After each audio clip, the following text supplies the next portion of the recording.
Hey guys, it's Nate with Sauce Ain't the Boss here again, and today is day number 213 of quitting alcohol.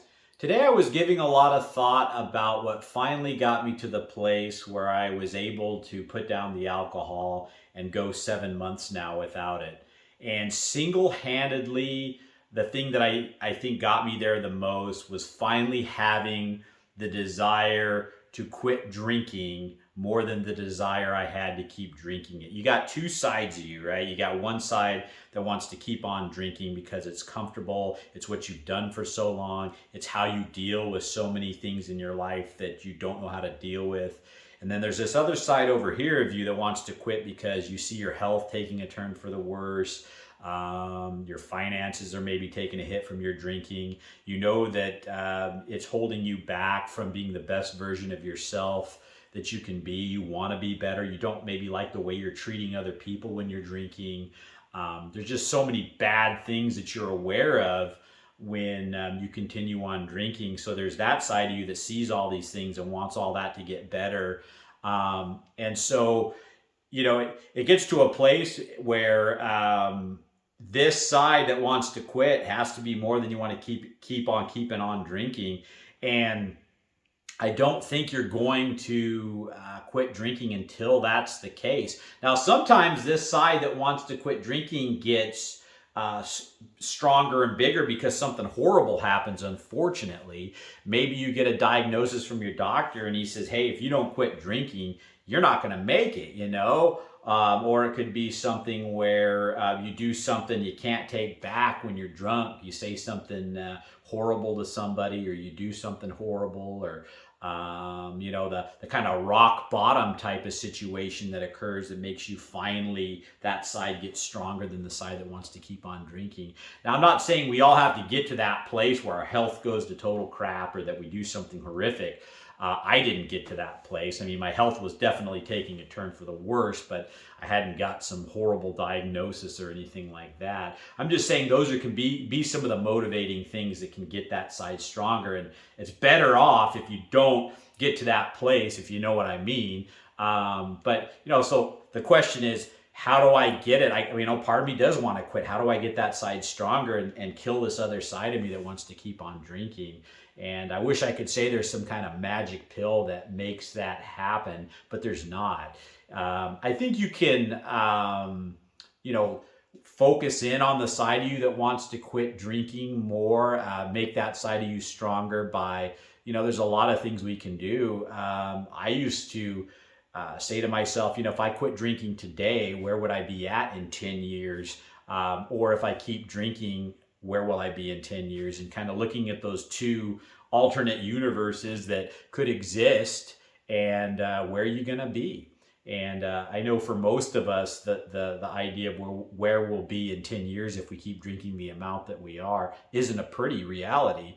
And so that kind of makes that side stronger. And, how do you kill this other side that wants to keep on keeping on?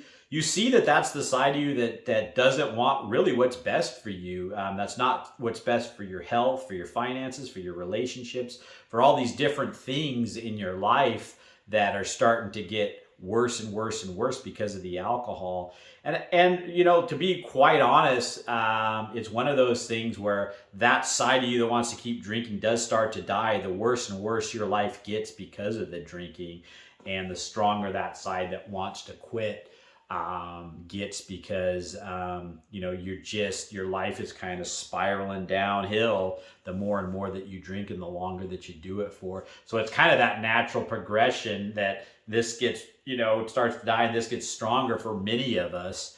And I hate to say that, we have to have bad things happen to us. But honestly, if I think of my own life, if my health didn't start kind of getting a little more rocky, if I wasn't seeing that my relationships with my two boys was getting slightly damaged because of my drinking, if I didn't start having these bad things pop up on my radar, would I have continued on drinking? I might have, to be honest with you, because if everything just seems all hunky and dory while you're drinking, then, and that's why I continued to drink for 20 years. Things really hadn't gotten to a place where I felt that there was enough bad things to make me want to quit it, and just one of those things that I think all of us have that internal struggle going on. Otherwise, you wouldn't be watching these videos and wanting to quit drinking if there wasn't part of you that wants to quit. And the struggle is because part of you wants to keep on keeping on. And I think that it's also important to admit that. Sometimes I would say to myself, well, I want to quit drinking, but I just don't know why I can't, Well, I couldn't because I wanted to keep drinking. I was kind of lying to myself to say that I really wanted to quit. There's half of me that did, but there was also half of me that just wanted to keep on keeping on. And admit that to yourself if that's you, acknowledge it, see it for what it is. And the more you can be honest with yourself in this process about where you're at, where you want to be, the stronger that side of you that is going to finally allow you to quit will get. Because if you just keep telling yourself lies, an ostrich head in the sand type approach to this thing, you're not going to have any realizations or be able to focus on things that will make you finally want to quit drinking the alcohol. So be honest. I mean, that's a huge part of this whole thing. And just go, you know what? I'm just at a place where I just want to keep drinking.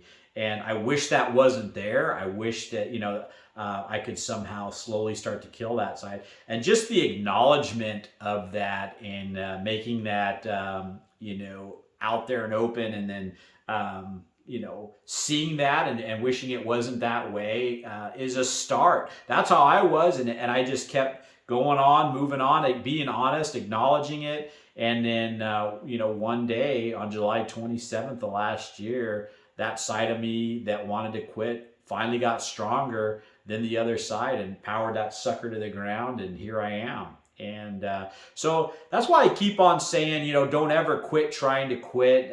Keep moving forward. Never give up. Like I say, I must have failed 100 times trying to quit drinking alcohol. But, and you're gonna, like I say, it's gonna be that constant battle. Once that side of you wants to quit, knows it's not good for you, like I say, that's not going anywhere. That's gonna be there. And that voice starts getting louder and louder and louder. Now you can try to drown that out with more and more alcohol, but it's not going anywhere. And finally that voice, like for me, got so loud that I just, couldn't deal with it anymore. I had to be done drinking because I knew that that's what I was meant to do, and that alcohol was wrecking my life. Enough bad things were starting to happen.